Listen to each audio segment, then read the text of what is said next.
안녕하십니까. 반갑습니다. 다중이용업소 안전관리에 관한 특별법 교수 문옥섭입니다. 안심수강 소방승진 교수진인데 제가 이제 담당하는 거는 소방장, 소방위에서 소방장에는 소방법령 3 이 다중이용법하고 이업물 안전관리법을 담당하고 있고요. 그 다음에 소방법령4에서는 이업물 안전관리법만 지금 담당을 하고 있습니다. 그래서 전체적으로 이제 다중이용법 커리큘럼을 보면 이제 우리 이패스 코리아에서 기본 이론, 그 다음에 객관식 문제풀이, 그 다음에 핵심 요약, 동영 모의고사 이 4단계를 거쳐서 이제 강의를 진행을 하고 있고요. 또 시험이 끝나고 나면 이제 그 기출문제 해설 강의, 그 다음에 또 마지막에 쪽집게 특강 이런 강의도 이제 무료로 수강할 수 있는데 지금 현재 오늘 강의는 기본인으로서 여러분 그 교재 199페이지부터 361페이지까지 주로 이제 그 우리 법문 위주로 강의를 할 거고요. 그 다음에 객관식 문제풀이는 요즘에 여러분들 그 단원별로 챕터가 끝나고 나면 실제 예상 문제라고 있습니다. 실제 예상 문제가 이제 50문제, 뭐 40문제, 30문제 이런 식으로 뒤에 있는 내용들을 풀이를 할 거고요. 그 다음에 핵심 요약은 여러분들 교재에 14페이지부터 62페이지까지 나와 있는 내용을 기본 이론보다는 좀 간략하니 여러분들이 시험에 자주 출제되는 내용 위주로 핵심 요약으로 이렇게 강의를 할 거고, 그 다음에 이제 동영 모의고사라 해갖고 12문제 5회분으로 해가지고 동영 모의고사 강의를 할 겁니다. 그래서 이제 단계별로 영상을 촬영해서 계속 업데이트 할 예정이니까 여러분들 참고하시면 될 것 같고요. 요번에 이제 기본서 강의 계획은 아까 말씀드렸지만 200페이지부터 361페이지까지인데 중간에 이제 실제 예상 문제는 다음 차트 그 커리큘럼에 따라 강의를 할 거고, 기본적인 내용만 전체적으로 강의를 8강으로 나눠서 강의를 하도록 하겠습니다. 그래서 여러분들 그 교재에 보면 이제 1장부터 6장까지 돼 있잖아요. 그리고 이제 3장에 2가 있다 보니까 결과론적으로 전체 다중이용업법의 전체적인 개념은 7장으로 돼 있는 거죠. 그래서 이제 7장 부분이 있는데 그 중에 이제 가장 분량이 많은 게 허가관청 통보사항, 시험에서도 제일 많이 나오고 있고요. 그래서 1, 2, 3으로서 나눠서 강의를 했고, 그 다음에 4장에 다중이용업소의 안전관리를 위한 기본 조성 부분을 2개 차트로 나눠서 했고, 나머지 부분들은 대부분 이제 그냥 그 장마다 이렇게 강의를 진행하는 거여서 대충 해보니까 8강 정도 나오고, 너무 강의를 한 강 강의를 길게 하다 보니까 또 집중력도 떨어지더라고요. 그래서 가급적이면 장별로 해서 여러분들 한 30분 정도 소요되는 걸로 강의를 잡아봤습니다.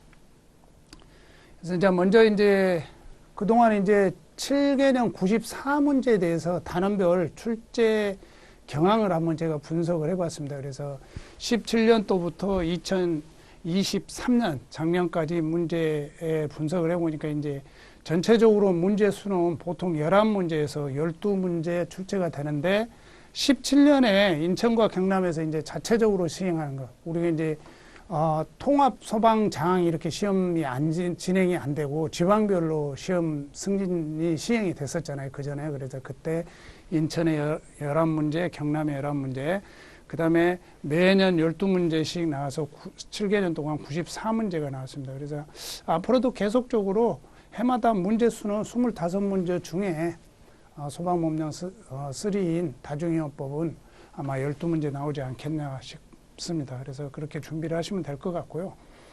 단원별 출제 경향을 또 보니까 아까 제가 모두에 말씀드렸지만 1장부터 6장까지 있어서 전체 3장에 A가 있음으로 해서 전체 7개 장으로 돼 있는데 그 중에 이제 총칙 부분에서 한 24% 정도 차지하더라고요. 24%.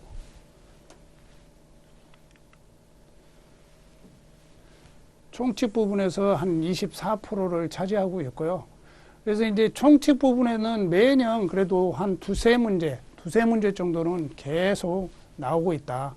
이제 12문제 중에 한 2문제, 3문제, 또 많게는 어떤 데는 뭐 5문제씩 나오는데, 총칙에는 주로 이제 그 용어의 목적이라든가 용어의 적용과 국가의 책무라든가 다른 법률과의 관계 내용들이 있는데, 용어의 정의에서 가장 많이 나왔던 것 같고, 그 다음에 이제 다중영업소 안전관리 기본계획을 세우게 돼 있잖아요. 소방청장이 세우게 돼 있는데, 그 세우는 과정에 거기에 포함할 내용, 집행계획에 포함할 내용, 그래서 보통 이제 한두 문제 정도 출제가 돼서 한 14% 차지하고, 아까 이제 강의 계획에 3개 챕터로 나눠서 허가관청의 통보 부분을 나눈다고 했죠. 그래서 여기가 제일 비중을 많이 차지하고 있습니다. 30%. 여기가 왜 비중을 차지하다 보면 여러분들이 이제 다중영업법에 보면 다중영업의 안전관리 기준들이 3장에 다 포진해 있습니다. 그래서 거기에 내용들이 시험에 나올 만한 내용들도 많고, 여러분들이 또 실무에 하면서 가장 많이 또 응용하는 부분이고 가장 많이 적용하는 부분이 있기 때문에 시험에 좀 많이 출제가 되고 있고, 그 다음에 다중업소 하재배상 책임 의무 과입 이 부분은 뭐 간혹가다 가끔가다 한 문제씩 출제가 되고 있었고, 그 다음에 다중업소 안전관리 기반 조성에서 한 17% 차지인데 여기도 한 2문제 정도 매번 차지하고 있고, 그 다음에 제5장 보칙 규정은 여태까지 한 번도 출제가 안 됐습니다. 이제 보칙이 압류의 금지, 그 다음에 그 고난의 이탁, 그 다음에 공무원의 의제, 이런 부분들이 이 보칙에 해당되는데, 보칙 부분은 아직도 한 번도 출제는 안 됐지만, 이제는 또 그 출제 과정에 이제 학교에서 출제를 요구할 때 안 나온 데서 내라, 이런 식으로 하다 보면 이런 부분도 이제는 한 번쯤은 언급을 해야 될 부분인 것 같고요. 그 다음에 이제 6장 벌칙 규정도 매년 한두 문제씩 계속 출제가 되고 있는데, 그게 벌칙 규정에 이제 행정 징역형이나 이런 부분들은 2가지밖에 안 되기 때문에 안 나오는데, 가태료 부분하고 이행 강제 부분은 좀 염두해서 두면 대략적으로 이제 시험에 대한 전체적인 맥락은 파악할 수 있을 것 같고, 가장 여러분들이 핵심을 둬야 될 부분에 1장하고 3장하고 4장하고는 좀 잘 염두에 둬서 공부를 해야 될 것 같습니다. 그래서 소단원별로 이제 출제 경향을 쭉 보서 이제 키워드식으로 보면은 제일 많이 아까 출제됐다는 얘기가 모두에 많이겠지만 용어의 정의에서 가장 많이 8문제가 출제가 됐고요. 그 다음에 가태료 부분도 6문제. 그러니까 매년 거의 7개년이니까 매년 한 문제씩 출제가 된다고 볼 수가 있고, 그 다음에 그 기본계획에 나와 있는 내용 있잖아요. 집행계획에 포함될 내용, 안전관리 기본계획에 포함될 내용들이 매년 한 문제씩 거의 출제되고 있고, 그 다음에 이제 하재 위험성 평가와 관련해서 하재 위험성 평가 대행자에 대한 뭐 기술 능력, 장비 이런 부분하고 전체적인 맥락에서 거기 뭐 대상하고 해서 10문제가 출제가 됐는데, 이거는 거의 1년에 1.5문제 정도 계속 출제되고 있다고 보시면 될 것 같고, 그 다음에 우리 이제 다중영업에 보면 모든 다중영업소는 피난 안내도를 설치하게 돼 있고, 영상물을 상영하는 대상인 노래 연습장이라든가 영화 상영관이라든가 이런 곳에는 영화 상영물을 하게 돼 있죠. 이런 부분도 매년 한 문제씩 같이 출제가 되고 있고요. 특히 이제 제일 많이 출제된 게 이제 설치 유지와 관련된 데가 아까 얘기했죠. 제3장의 허가관청의 통보 등의 다중영업소의 안전관리 기준이 있습니다. 그 안전관리 기준에서 10문제가 출제되니까 거의 여기는 1.8문제 정도 출제가 된다고 볼 수가 있습니다. 그래서 여러분들이 이제 이 전체적인 맥락을 보면 어디가 중요하다 이렇게 알 수가 있겠죠. 그래서 이제 안전시설 등에서도 이제 신고서류도 작년에 한번 출제가 돼서 됐고, 그 다음에 안전시설 등의 범위라든가 이런 부분들이 해서 여기가 전체 한 20문제를 차지하잖아요. 3장에. 그래서 이런 부분들을 중요하게 생각하시고 공부를 시작을 하면 좋을 것 같아요. 그래서 이제 전체적으로 출제 경향을 보면 대부분 이제 매년 출제되는 단원에서 반복적으로 출제된다는 거예요. 반복적으로 계속 출제가 되고 있고, 또 이제 같은 단원의 같은 문제라고 하더라도 난이도를 조금 조절을 한다는 거죠. 뭐 박스형 문제로 낸다든가, 옳은 것을 찾는 것에서 틀린 것을 찾는 것이 쉽잖아요. 틀린 것을 찾는 것에서 옳은 것을 찾는 문제라든가 이런 문제, 그 다음에 박스형 문제, 그 다음에 관련된 전체적인 내용을 파악해야 풀 수 있는 문제. 그래서 약간 난이도를 조정을 해서 문제를 내고, 그래서 아까 얘기했지만 박스형 문제, 비교 문제, 합산 문제 이런 것들이 계속 출제가 되고 있고, 또 가끔씩 한 문제 정도 생각지도 않은 곳에서 문제가 출제가 되고 있어요. 이런 것들이 이제 뭐 별표에 나와 있는 비고 부분이라든가, 그리고 우리가 만약에 보칙 부분은 한 번도 시험 문제 안 났기 때문에 그냥 간과하고 넘어갔는데 여기에서 시험 문제를 낸다든가 이런 부분들이 있기 때문에 공부를 할 때 그런 부분도 생각을 하고 문제를 풀어야 될 것 같고요.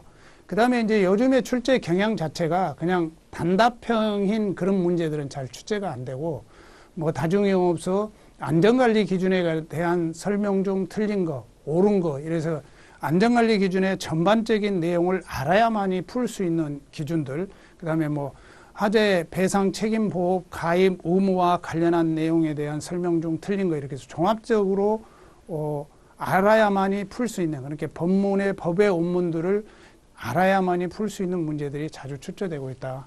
이렇게 생각하시고 시험을 준비하시면 좋을 것 같아요. 그래서 시험 준비 방법은 여러분들 그 머릿말에 나와 있거든요. 한번 읽어보시면 될 것 같고요. 그 다음에 소방 승진 합격 전략 같은 경우는 여러분들이 이제 한번 쭉 보시면, 제가 이제 공부를 하다 보니까 제일 중요한 게 건강이더라고요. 그리고 컨디션도 잘 유지하는 게 좋을 것 같고, 그 다음에 계획을 실행을 하면 꼭 이행을 하고, 특히 술을 좀 자제할 필요가 있다.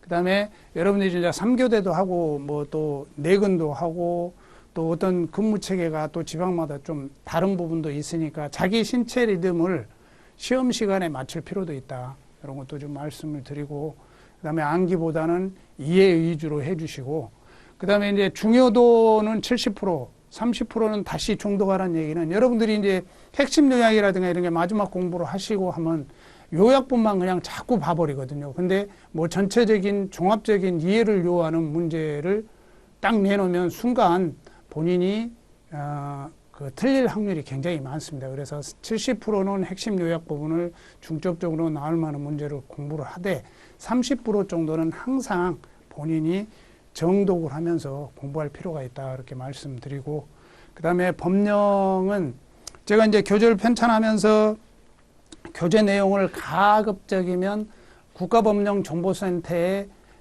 가장 근접하니 하고, 거기에서 여러분들이 조금 어려울 수 있는 부분들은 정리를 해가지고 출간을 한 거거든요. 그렇지만 여러분들이 꼭 한번 국가법령정보센터의 3단 비교 원문을 충실히 한 번씩 같이 비교하면서 숙지할 필요가 있다고 생각이 돼요. 그래서 공부할 때는 꼭 그렇게 해주시고, 그 다음에 이제 여러분들 제일 앞부분에 핵심 요약을 제가 해놓긴 했지만, 여러분들만의 그 자신만의 노트를 다시 양산을 해서 그보다 더 축약되게끔 자신만의 노트를 만들기 바라고요.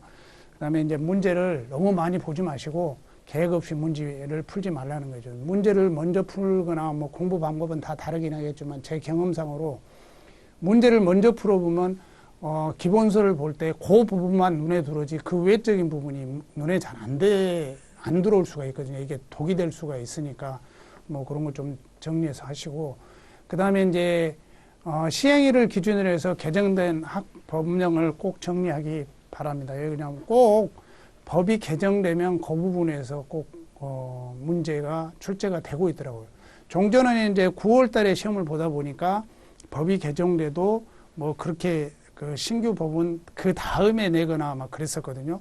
근데 지금은 11월에 시험을 보기 때문에 뭐 상반기 때 법령 개정 사항 내용들이 우리 11월 시험 볼 때 꼭 한 문제씩은 반영이 되고 있더라고요. 그래서 그런 부분들을 생각해서 좀 합격 전략을 짜고 공부를 하시고 마무리 정리 때도 이런 부분은 한 번씩 본인들이 한 번씩 되새김하면서 공부를 했으면 싶습니다.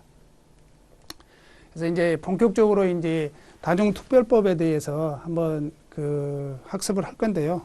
우선 이제 여러분들이 공부를 할 때 숲을 볼 줄 알고 그 다음에 나무를 봐야 공부가 효율성이 있다 이렇게 생각이 됩니다. 그래서 법의 전체적인 구성이라든가 재정이라든가 기본적인 부분들을 좀 먼저 강의를 하도록 하겠습니다. 그래서 다중특별법은 사실은 지금 아래와 같은 그 화재들로 인해서 굉장히 많은 인명피해, 그러니까 사망자도 많고 부상자도 많지만 이 사회적 문제가 계속 대두되고 있고 요즘 들어서도 계속적으로 다중유업에 대한 관련된 화재들이 발생을 하면 사망자나 부상자가 많이 발생하는 추세에 있어서 그래서 이제 우리 그 소방법이 1958년에 제정이 되면서 2004년에 세 개의 법으로 분법화돼 있었거든요.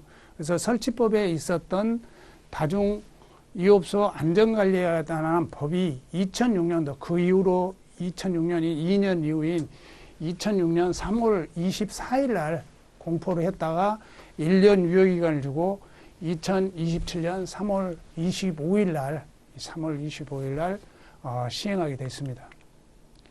그래서 다중유업소는 여러분들이 이제 뭐 노래방도 다녀보시고 일반 음식 가서 음식도 먹어보시고 술집 가서 술도 드셔보셔서 알지만 전체적으로 다중유업소의 구조적 특성은 이렇습니다. 그래서 이런 부분들은 이제 여러분들이 이제 그 전술에 나올 수 있는 문제지만 전체적으로 이제 음주 가물을 하는 곳이 많기 때문에 불특정 다수인이 출입하고 그 다음에 거기에는 가연성 내장재 그 실내 장식물을 사용해서 화재가 나면 유독가스의 유해화학 물질에 의해서 사람이 질식하는 상황. 그리고 내부 구조가 상당히 뭐 복잡하고 이런 부분들이 있어서 화재가 나면 굉장히 취약하다. 이런 취약성 때문에 법을 제정을 했고 법을 제정해서 어느 정도 최소 기준을 정해서 안전관리가 될 수 있게끔 만든 게 이 법이다. 이렇게 이해하시면 될 것 같습니다. 그래서 이제 전체적으로 우리가 소방관계법 연역을 보면 12개 법령으로 되어 있습니다. 그래서 아까 제가 말씀드렸듯이 1958년에 소방법이 제정이 됐습니다. 소방법이. 이런 용어가 소방법이 제정되면서 그동안 이제 소방법이 원래 소방법이 이연물이라든가 소방시설 기술 기준에 관한 규칙이라고 했다. 이연물에 대한 시설 규칙 해가서 전체적으로 다 했던 게 시대가 변하고 이제 어떤 그 대상물에 대한 막 지하와 고층화 막 이러다 보니까 어떤 탄력성을 부여하기 위해서 2003년에 그 전체적으로 4개의 법으로 분법화가 이루어지고 있었습니다. 그래서 원래 소방기본법에서는 쭉 어떤 몇 개야? 하나, 둘, 셋, 넷, 다섯, 여섯, 7개 법으로 법이 분법화됐고 이제 소방시설과 관련된 설치유지 안전관리에 관한 법률은 이제 2개 법으로 처음에는 분법화 됐었죠. 그래서 2006년 3월 24일 날 다중특별법이 별도로 떨어져 나서 공포가 됐고 최근 들어서 이제 화재 예방 소방시설 설치 유지 안전관리하는 법률이 이제 시설법하고 예방법하고 재작년 2022년 21년 11월 29일 날 제정 공포돼서 1년 후인 2022년 재작년 12월 1일부터 시행이 돼서 설치법과 이렇고 이제 이연물안전과를 군사법 이게 전체적으로 소방관계법이 12개 법으로 분법화됐다라고 여러분들이 이해하시면 됩니다. 그래서 이 부분은 여러분들이 이제 소방 공무원으로서 시험 공부를 하는 과정에 전체적인 맥락은 이 정도는 여러분들이 시험에 나오고 안 나오고를 떠나서 알아야 두어야 될 필요성이 있는 부분인 것 같습니다. 그래서 한번 차트에 넣어봤고요. 그래서 이제 다중유업소법 법의 체계도는 대부분 다 그렇듯이 법령 시행규칙으로 되어 있고요. 행정규칙이 옛날에 이제 그 그 경과 규정에 따라 소급 적용하는 부분들이 있어서 이거 밑에 세 가지는 소급 적용 부분에서 어떤 행정 규칙으로 나와 있는데 요즘에 이제 하는 게 이제 다중영업주에 대한 소방 안전 교육 부분 있죠. 그 소방 안전 교육 부분은 소방방재청장이 정한다고 규정하고 있거든요. 그래서 그 소방 안전 교육과 관련된 관한 규정이 지금 실질적으로 운영이 되고 있습니다. 그래서 법원 전체 법령 시행규칙 소방 안전 교육에 관한 규정 이 정도 가지고 있다 이렇게 이해하시면 될 것 같습니다. 그래서 이제 전체적으로 이제 법령 시행규칙으로 되어 있는데 다중이용업소법의 특별법의 구성을 이제 보면은 법이라는 것은 보통 제명과 본칙과 부칙으로 이루어지고 있거든요. 그래서 본칙 규정에는 총칙과 실체 규정, 보칙 규정, 벌칙 규정으로 대부분 법률이 일반적으로 어떤 법적 구성이 그렇게 이루어져 있습니다. 그래서 보통은 이제 총칙 규정에 이제 다중이용 특별법 같은 경우에는 총칙 규정에 4개의 법률로 되어 있다. 목적, 정의, 국가의 책무, 다른 법률과의 관계 이렇게 총칙으로 규정되어 있고요. 그 다음에 실체 규정은 2장부터 4장까지 되어 있고요. 보칙 규정은 아까 말씀드렸듯이 뭐 압류의 금지, 고난의 위탁, 벌칙 적용 시 공무원의 의제 이런 3개 법률로 되어 있고 나머지 벌칙 규정으로 되어 있는데 이제 실체 규정은 여러분들이 좀 알 필요가 있다. 실체 규정은 이제 안전관리 기본계획, 허가관청의 통보사항, 그 다음에 하재배상 책임보험 관리를 갖는 안전관리에 대한 기반 조성 이 3개 장으로 이루어진 게 메인이다. 그래서 이런 부분들은 알아야 될 필요가 있고 그 다음에 특히 이제 뜬금없이 다중영업법의 구성으로 맞는 거 해가지고 이런 부분들이 지문에 출제될 수도 있다. 그래서 다중영업소법은 제6장, 제26조 및 부칙으로 이루어졌다. 그래서 여러분들이 이제 다중영업법의 구성으로 옳은 것은 해놨는데 뭐 7장으로 넣는다든가 5장으로 넣는다든가 법의 23조로 넣는다든가 이런 식으로 해놓으면 이 자체를 여러분들이 이해하고 있지 않으면 분명히 시험 문제 틀린다. 그래서 이 빨간 부분은 좀 기억해 놓으시고요. 그래서 이제 실전평가 문제 그 소방기본법의 재작년 시험에 이런 시험 문제가 나왔어요. 다중업소 안전, 이게 소방기본법으로 생각을 했었죠. 근데 이제 이거는 다중영업법은 이런 식으로 시험 문제가 출제가 될 수도 있다. 다중업소 안전관리에 관한 법률 구성에서 실체 규정이란 법률이 달성하고자 하는 목적을 구현하기 위해 필요한 가장 기본적인 사항을 규정해 놓은 것으로 법률의 본질적인 확증점을 말한다. 다음 중 실체 규정만으로 묶은 거는 해놓고 이런 식으로 시험 문제 냈죠. 자, 다중업소 안전관리 기본계획은 실체 규정에 해당이 되죠. 그죠? 그 다음에 벌칙에 관한 규정은 실체 규정이 아닌 벌칙으로 빠져 있죠. 제6장으로. 그럼 이거는 해당이 없죠. 해당이 없고. 허가관청은 통보 등에 관한 사항 제3장에 규정되어 있죠. 실체 규정. 그 다음에 고난의 위탁에 관한 부분은 보칙 규정이 들어가 있다고 그랬죠. 이건 실체 규정이 아니죠. 그러면 이것도 아니죠. 다중업소 하재배상 책임 의무 가입에 대한 사항 이거 들어가 있는 거죠. 그 다음에 다중업소 안전관리에 대한 기반 조성에 관한 사항. 그럼 이거 2개가 빠진 가, 마, 바가 기네요. 가다, 마바. 답은 4번이 되겠네. 이런 식으로 시험 문제가 출제가 된다. 그래서 여러분들이 별거 아닌 것 같지만 이 표가 굉장히 중요하다는 거죠. 그렇죠? 여기에서 얼마든지 출제가 가능하다. 그래서 보면은 다음 중에서 총칙 규정이 아닌 거 해놓고 국가 목적 정의 국가의 책무 뭐 이게 뭐 벌칙 적용 시 공면의 의제 갖다 하나 집어넣으면 여러분들 찾기가 쉽지는 않겠죠. 그래서 전반적인 어떤 숲을 볼 수 있는 어떤 부분은 이 표를 여러분들이 한 번씩 써보고 이해를 하시라 이렇게 말씀을 드립니다. 그래서 이제 여러분들이 이제 총칙 규정으로 들어가면 이제 총칙 규정의 목적, 정의, 국가의 책무, 다른 법률과의 관계가 4개 법률로 규정되어 있다고 그러죠. 목적은 대부분이 이제 돼 있지만 가장 중요한 거는 이거 3가지입니다. 안전시설 등의 설치, 유지 및 안전관리와 하재, 위험성 평가, 그 다음에 교육, 다중영업주 하재 배상 책임 보험에 관한 필요한 사항을 정함으로써 공공의 안전과 복리 증진에 이바지하는 게 궁극적인 목적이다. 그래서 그 내용, 이 세 가지 내용은 필히 여러분들이 알고 가셔야 된다. 안전시설 등의 설치, 유지 및 안전관리와 하재, 위험 평가, 그 다음에 하재 배상 책임 보험에 관한 필요한 사항을 정한다. 좀 기억을 해 놓으시면 될 것 같고, 그 다음에 이제 용어의 정의 부분이 있는데, 용어의 정의가 이제 6가지가 있잖아요. 6가지가 있는데, 계속적으로 시험 문제가 계속 출제가 됐어요. 근데 아까 제가 통계에 말씀드렸지만, 용어와 관련된 문제가 8문제가 나왔었어요. 8문제. 8문제가 나왔는데, 이제 계속적으로 이 단순하니 요 개념으로만 2019년, 뭐 재작년, 작년 이렇게 시험 문제가 계속 출제가 됐었거든요. 그래서 여러분들이 이제 다중이용업이란, 또 안전시설 등이란, 실내 장식물이란, 하재 위험성 평가란, 밀폐구조 영업장이란, 이런 거는 전부 다 지금 대통령령으로 정해져 있죠. 그렇죠? 안전시설 등 대통령령, 그다음에 위험성 평가, 예측 분석하여 뭐 말한다. 그다음에 밀폐구조 영업장.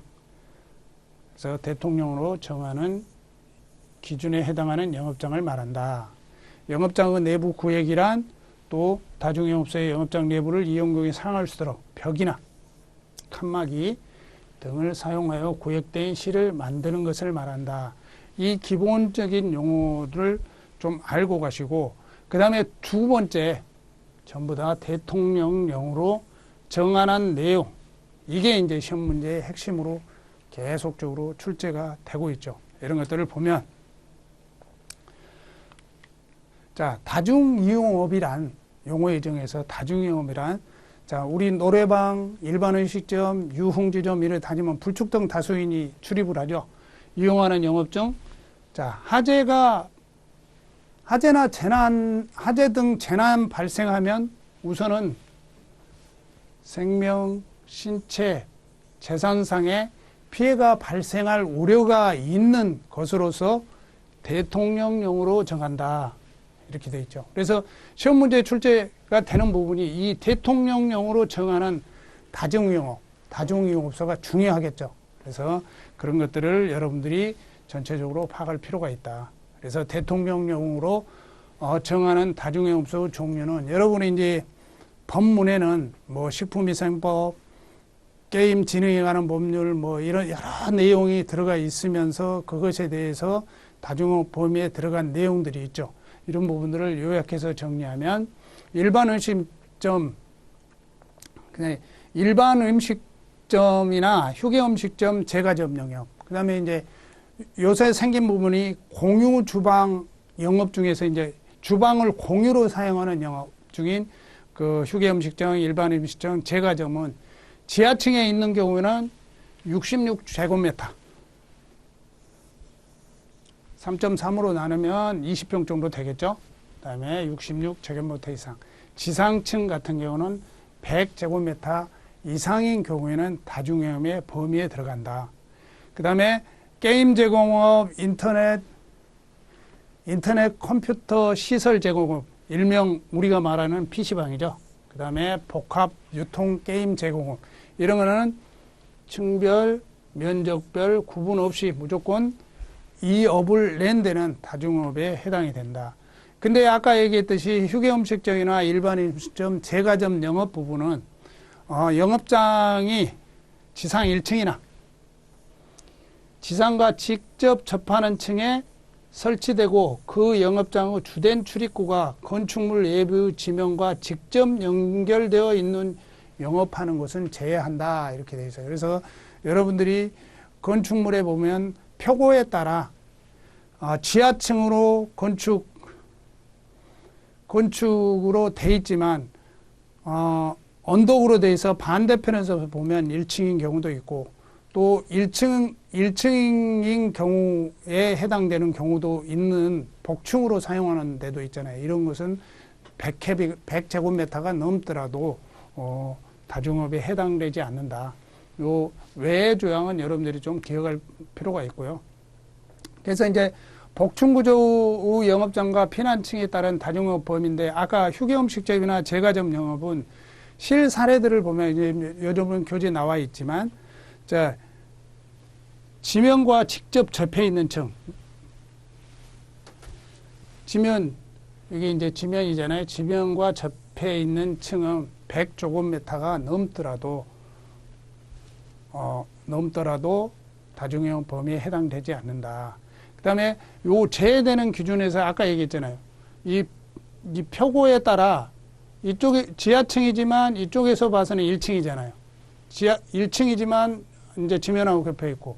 그래서 이 1번 같은 경우는 지상 1층에 설치되고 주된 출입구와 건축물의 지면과 직접 접하면서 이거는 제외. 그 다음에 건축물 대장에는 지하 1층으로 되어 있으나 영업장 4면 중에 한 면이 주된 출입구가 건축물과 직접 연결되어 있는 경우도 이것도 제외. 이렇게 되어 있는 거죠. 그 다음에 영업장이 지상 2층에 설치되고 주된 출입구가 건물 외부 지면에 연결된 경우 이것도 제외다. 그래서 이런 부분들은 여러분들이 중요한 부분이니까 기억해 놓으시고 그 다음에 제과점 영업, 휴게음식점, 일반 음식점은 면적에 따라 규제가 되고 있다. 이렇게 기억하시면 될 것 같습니다. 그 다음에 다중업 종류에서 이제 단란주점, 유흥주점, 노래 연습장업, 안마시술소, 그 다음에 여기에 나오는 영화상영관, 비디오 감상실업, 비디오 소극장업, 복합 영상물 제공업, 사루 전이업업, 고시원업, 실내 곤충 사격장, 실내 골프 연습장, 그 다음에 행정안전부로 정하는 콜라텍업, 전화방업, 전화 화상 대화방업, 수면방업, 그 다음에 새로 생긴 키즈 카페업, 만화 카페업, 그 다음에 방탈출 카페업 같은 경우는 전부 다 영업 허가만 내면은 다중영업 범위에 들어간다. 그래서 층별, 면적, 수용인원 구분 없이 다중영업 범위에 들어간다. 그렇게 이해하시면 되고, 그 다음에 이제 그 중에 학원과 목욕장업은 수용인원에 따라 다중영업 범위를 결정을 한다. 그래서 아까 그랬죠. 규모라든가 면적에 관련된 거는 세 가지가 있었죠. 휴게음식점, 제과점 영업, 일반 음식점. 근데 여기에 수용인원에 따라 하는 부분이 학원과 또 목욕장업에 해당되죠. 그래서 학원 같은 경우는 수용인원이 300명 이상, 300명 이상이면 무조건 다중영업 범위에 들어간다. 그래서 우리 설치법에 강의실 같은 경우는 이따 강의를 하겠지만 강의실 같은 경우는 1.9 제곱미터가 수용인원 1명입니다. 그래서 300명으로 따지면 570제곱미터 이상이면 다중영업 범위에 들어가기 때문에 다중영업소의 안전시설 등의 설치 허가를 받아서 설치를 받아야 될 대상이 된다.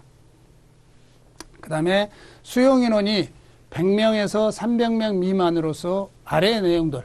자, 예를 들어서 하나의 건축물에 학원과 기숙사가 함께 있는 학원. 그 다음에 하나의 건축물에 학원이 둘 이상인 경우로서 학원의 수용인원이 300명이 이상인 학원. 그 다음에 하나의 건축물에 다중영업과 다중영업소와 학원이 함께 있는 경우. 이런 경우 같은 경우는 다중영업 범위에 들어간다. 그 다음에 일반 목욕장업 것도 수용인원이 100명. 수용인원이 100명 이상인 대상. 100명. 근데 여기도 이제 시설법에 나와 있는 수용인원 산정 기준에서 목욕장 같은 경우는 기타 대상으로서 3제곱미터가 한 명에 해당이 됩니다. 그래서 곱하기 하면 300제곱미터 이상. 그 다음에 찜질방, 수용인원과 관계없이 모두 다중영업 범위에 해당이 된다. 자, 이렇게 대통령이 정하는 다중영업 범위를 결정을 해놔야 안전시설 등을 적용을 할 건지 또 다중영업소가 소방안전교육을 받아야 될 건지 이런 것을 결정하기 때문에 다중영업에 해당되냐 안 되냐의 사항은 상당히 중요한 의미를 가진 용어의 정의가 되겠죠. 그래서 용어의 정의는 결국에는 법령의 분쟁이라든가 어떤 기준점을 정하기 위한 것이기 때문에 용어의 정의는 굉장히 중요하다. 그래서 아까 이제 또 시설법의 수용인원 산정 방법 부분이 시설법에 나와 있거든요. 그래서 숙박시설은 우리 다중이용법에 크게 뭐 해당이 없으니까 이제 시설법에 이제 시험 범위에 있는 사람들이 이거는 필수적으로 암기를 해야 되는 부분이고, 이제 숙박시설이 없는 특정 소방 대상물에서 이제 우리 다중이용 같은 경우는 학원 같은 경우는 수용인원에 의해서 산정된다고 했고, 목욕장도 수용인원에 따라서 다중이용 범위에 해당되냐 안 되냐가 결정된다고 했죠. 그래서 여기서 강의실이 나와 있습니다. 강의실. 학원은 강의실도 있고, 어떤 데는 교무실도 있고, 상담실도 있고, 실습실도 있겠죠. 이런 부분들은 바닥 면적 합계 1.9가 수용인원이다.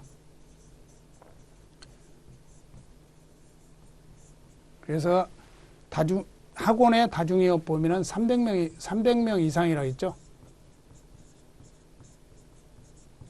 곱하기 1.9는 570제곱미터 이상인 경우에 다중이용 범위에 들어간다. 그 다음에 여기 이제 내용에 보면 목욕장은 여기 내용이 없죠. 그렇죠. 그래서 그 밖에 특정 대상물에 해당된다. 그래서 목욕장업 같은 경우는 수용인원 100인 이상을 했죠.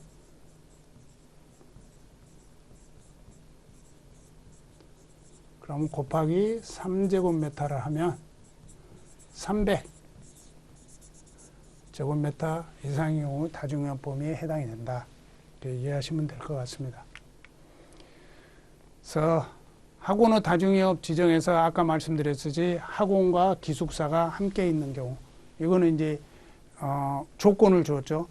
100명 이상 300명 미만인 대상에 대해서 두 개가 같이 있는 경우, 그 다음에 학원과 학원이 같은 경우 있는 거고, 그 다음에 학원 플러스 하나 이상의 다중영업이 있는 경우, 그런 경우에 다중영업을 지정을 하고 한다. 이렇게 해주시면 되고, 그 다음에 학원의 수용인원이 이제 그림으로 보면 100명 이상 300명 미만인 경우 다중영업 범위 했잖아요. 그래서 기숙사와 학원이 함께 있는 경우, 그래서 학원이 100명에서 299명, 300명 미만이라고 했으니 기숙사와 함께 있는 경우에는 뭐 다중이용 범위에 들어간다. 그 다음에 A학원, B학원이 있는데 A학원과 B학원은 그냥 200명이니까 단일로는 다중이용 범위에 포함이 되지 않죠. 근데 A학원과 B학원이 합하면은 300명이 넘어가기 때문에 해당이 되고, 그 다음에 학원이 300명 미만인데도 불구하고 다중영업이 같이 있는 경우, 이런 경우도 다중영업 범위에 들어간다. 이해하시면 될 것 같고, 제외되는 경우는 층별로 방화구역되어 있는 경우에는 제외된다. 이렇게 이해하시면 될 것 같고, 그 다음에 전체적으로 이제 목욕장은 수용인원 산정 방법이 있는데, 아까 얘기했듯이 수용인원 100명 이상인데, 이제 여러분들이 이제 목욕장에 가면 목욕을 하는 곳이 있고, 찜질방이 있고, 그렇죠. 그래서 우리가 산정을 할 때 보통 이제 실무에서는 사문에서 물로 목욕하는 시설 면적만 빼는 거죠. 시설만 빼다. 그래서 수용인원 산정에서 100명 이상의 경우 다중이용 범위로 적용을 하고, 이제 물로 목욕하는 범위는 물은 우리 소화역제로 충분히 쓸 수 있고 타지 않는 곳이기 때문에 그것만 제외하는 거지, 그 외적인 어떤 목욕실 자체 전체를 수용 가능 인원으로 산정한 게 아니고, 물로 하는 욕탕만 좁게 해석해서 우리가 실무적으로 하고 있다. 이렇게 이해하시면 될 것 같아요. 그리고 이제 행정안전부로 정하는 영업이 이제 작년에 이제 밑에 방탈출 카페업, 키즈 카페업, 만화 카페업이 새로 이제 행정안전부로 정하는 게 화재가 발생하면 뭐 위험성이 발생할 수 우려가 있는 대상에서 포함이 된 부분이 있거든요. 그래서 작년 시험에 그런 식으로 나왔습니다. 다음 중 다중이용 범위에서 행정안전부령으로 정하는 대상이 아닌 거, 뭐 이렇게 나와 있거든요. 그래서 이 표도 여러분들이 잘 이해를 해 주셔야 된다. 여기가 예를 들어서 뭐 고시오분이라든가 실내 사격장이라든가 이런 게 들어갈 수도 있고, 이 전체적인 맥락으로 시험 문제를 칠 수가 있지만, 또 한편으로 보면 문제 말기에서 행정안전부령원은 정하는 영업 중에 키즈 카페업이라든가 만화 카페라든가 그 연결이 잘못된 거 이런 식으로 시험 문제도 낼 수가 있고, 또 만화 카페업에 대한 설명 중 틀린 거, 그 다음에 키즈 카페에 대한 설명 중 틀린 거, 요 세 가지가 나와 있잖아요. 이런 식으로 시험 문제도 출제될 개연성이 많기 때문에 이런 부분은 충분히 단순하니 이 종류만 암기해서는 안 된다. 앞으로는 요 정의까지도 같이 암기해 주시기 바랍니다.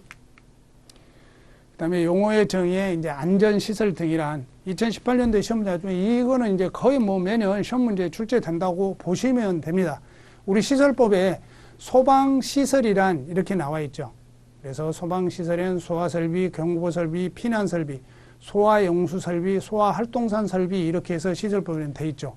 근데 다중영업소법에는 안전시설이란 개념으로 되어 있습니다. 소방시설이 아니고 안전시설 등으로 해서 소방시설뿐만 아니라 비상구, 영업장의 내부 통로, 그 다음에 그 밖에 소방시설을 포함한 개념으로 안전시설 등이란 개념이 붙어 있는 겁니다. 등이란 개념이.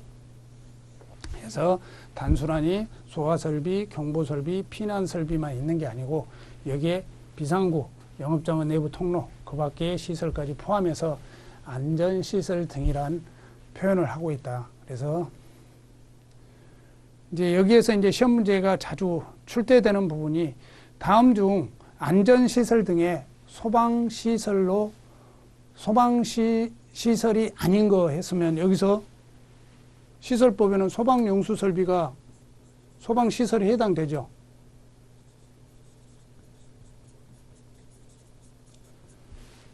그 다음에 소방활동상 설비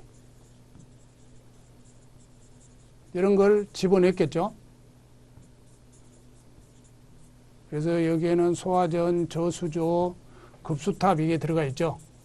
소방활동상 설비는 재연설비, 무선통신 보조설비,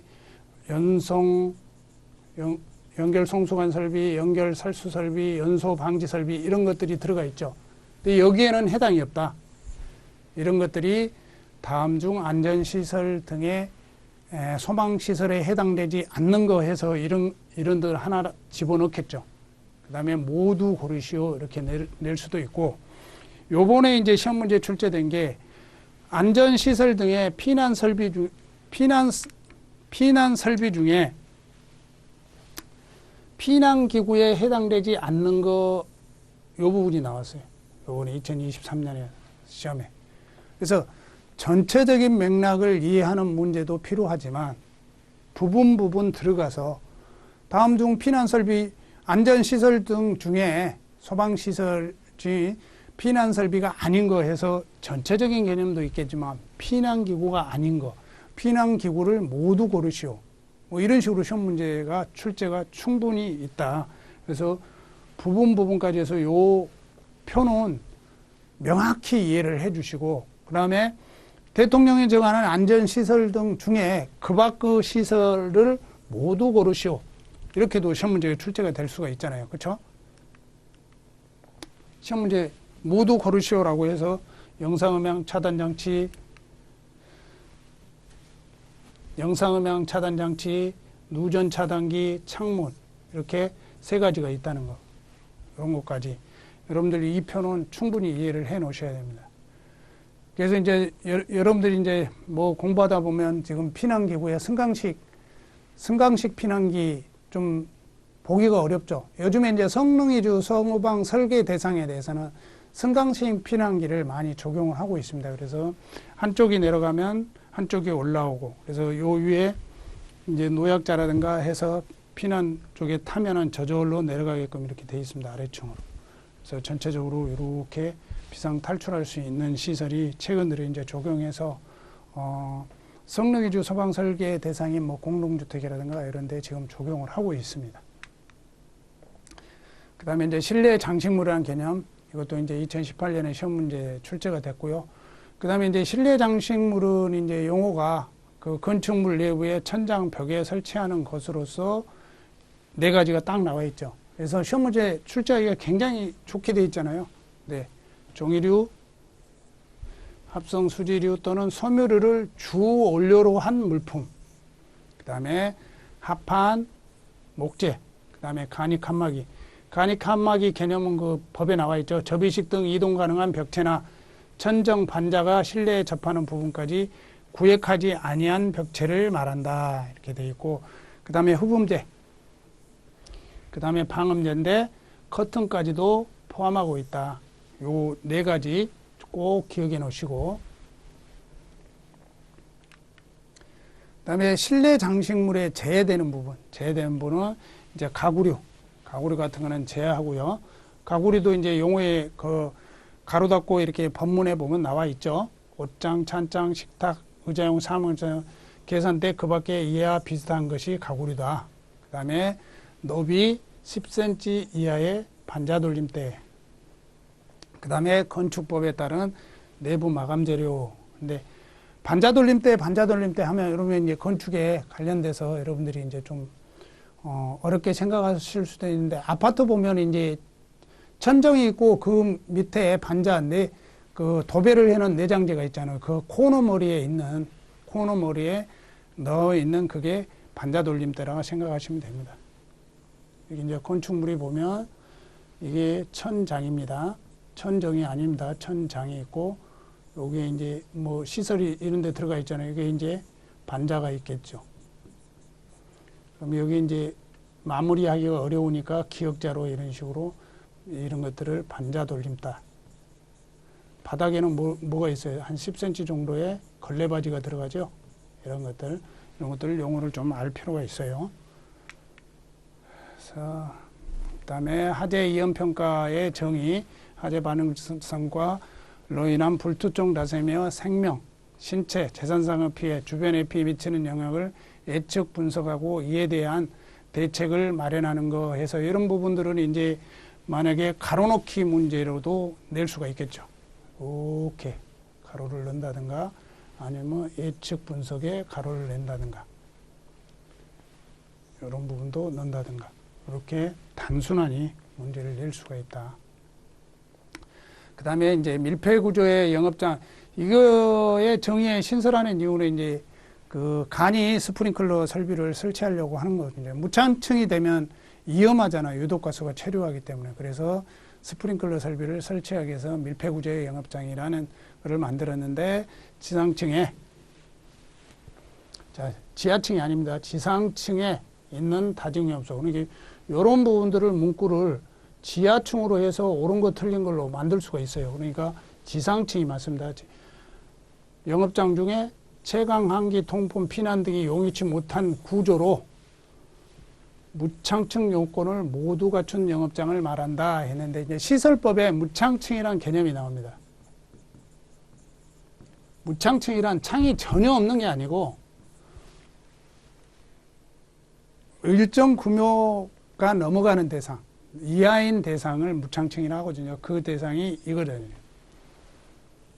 그래서 재작년에 시험에 요거 가로놓기가 시험 문제 나왔습니다. 그래서 비슷한 것은 면적 합계가 해당 층의 바닥 면적의 30분의 1 이하인 것, 개구부, 창문 이런 것들이 30분의 1 이하인 것. 그 창문이란 조건이 이거죠. 크기가 지름 50cm 이상은 온에 내접해야 되고, 해당 층의 바닥면부터 개구부 밑부분까지 1.2m 이내야 되고, 그 다음에 도로나 차량이 진입할 수 있는 빈터를 향할 것, 그 다음에 피난할 수 있는 창살이나 그 밖에 장애물을 설치해야 되지 않을 것, 내부 또는 외부에서 쉽게 부수거나 열 수 있을 것, 이런 부분들을 개구부라고 한다. 이 개구부가 바닥 면적, 건축물이 이렇게 층별로 들어가면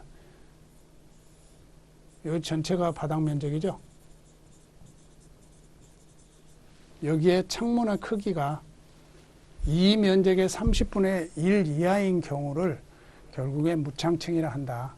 그래서 무창층의 개념도 여러분들이 알 필요가 있어요. 그 다음에 영업장의 내부 구획이란, 여러분들이 이제 노래방 같은 데 가면 각실을 만들어 놓은 거잖아요. 그게 내부 구획입니다. 이제 문구로 풀어 놓은 겁니다. 다중업소 영업장 내부를 이용객들이 사용할 수 있도록 벽, 칸막이 등을 해서 구획된 실을 만드는 것을 말한다. 이것도 이제 옛날에는 이 법을 적용하기 전에는 칸막이를 막 합판등이라든가 이런 것들이 불연재료가 아닌 가연재료, 막무가내로 무분별하게 사용을 했거든요. 그래서 내부 구획이란 개념을 정립을 하고 이거를 불연재료로 사용하기 위해서 용어의 정의를 신설을 했다. 이렇게 하시면 될 것 같습니다. 그 다음에 이제 총칙에 국가의 책무가 나와 있는데, 이제 국가의 책무에서 국가와 지방자치단체는 국민의 생명, 생체, 재산을 보호하기 위하여 불특정 다수인이 이용하는 다중업소의 안전시설 등을 설치, 유지, 안전관리에 필요한 시책을 마련을 해야 된다. 자, 시책 마련권자 2017년에 한번 시험 문제 나왔어요. 이거는 단순하니 단답형 문제죠. 그래서 뭐 국가 지방자치인데 시도지사, 소방본부장, 소방서장, 소방청장 이런 식으로 이제 지문을 넣어서 시험 문제에 출제했던 사례가 있습니다. 그리고 다중업소 이용하는 자는 국가의 시책에 적극적으로 협조를 해야 되고 거기에 이용하는 이용국들을 보호하기 위해서 노력을 해야 된다. 이렇게 법문으로 그 의무, 그러니까 국가에 대한 의무와 다중업소에 대한 의무를 같이 두고 있는 거죠. 그 다음에 다른 법률과의 관계에서 다중업소는 화재 재난의 안전관리에 다른 법률에 우선하여 적용한다. 그래서 다중업과 관련된 내용은 이 법이 우선해서 적용을 하고, 그 다음에 이제 화재로 인한 재보상보험가에 관한 법률이 하법법이거든요. 하법법과 관련해서 특수건물의 다중업자에 대해서는 다중업소 화재배상 책임보험 의무 가입을 적용하지 않는다. 이런 건 이제 특수건물들은 다중업소가 여러 개 있는 데서 면적이 2,000제곱미터가 넘는 경우에는 신체 특약보험을 의무적으로 들게 돼 있거든요. 그러니까 이중으로 가입하게 되잖아. 또 들게 되면 이런 부분들은 우리 이용업소법에 관련된 책임보험에 가입한 걸로 보고 적용하지 아니한다. 이렇게 이해하시면 되고, 그 다음에 다중업소 화재배상 책임에 관한 이 법에 규정한 것 외에는 민법의 규정에 따른다. 이렇게 되어 있습니다.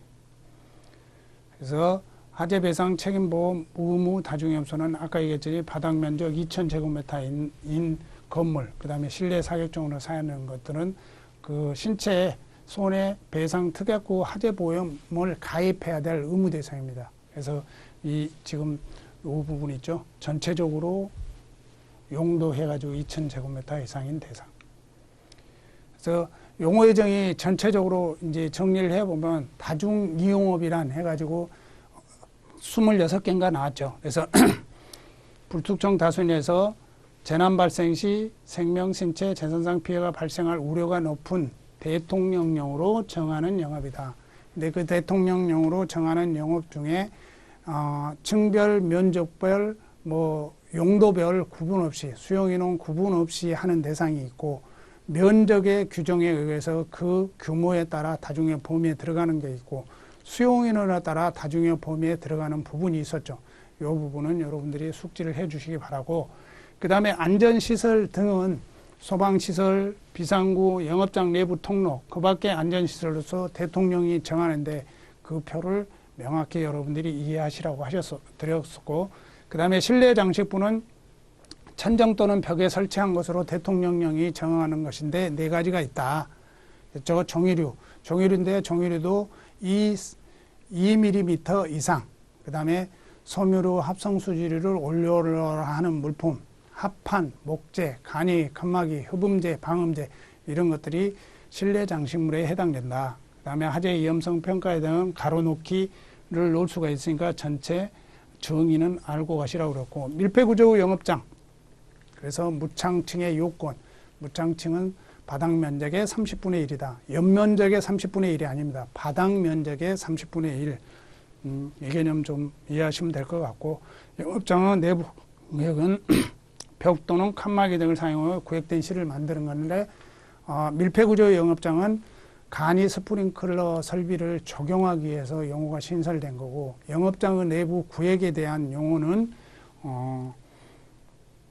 그 칸막이들을 불연재료 사용해서 생긴 용어다. 이렇게 이해하시면 될 것 같습니다.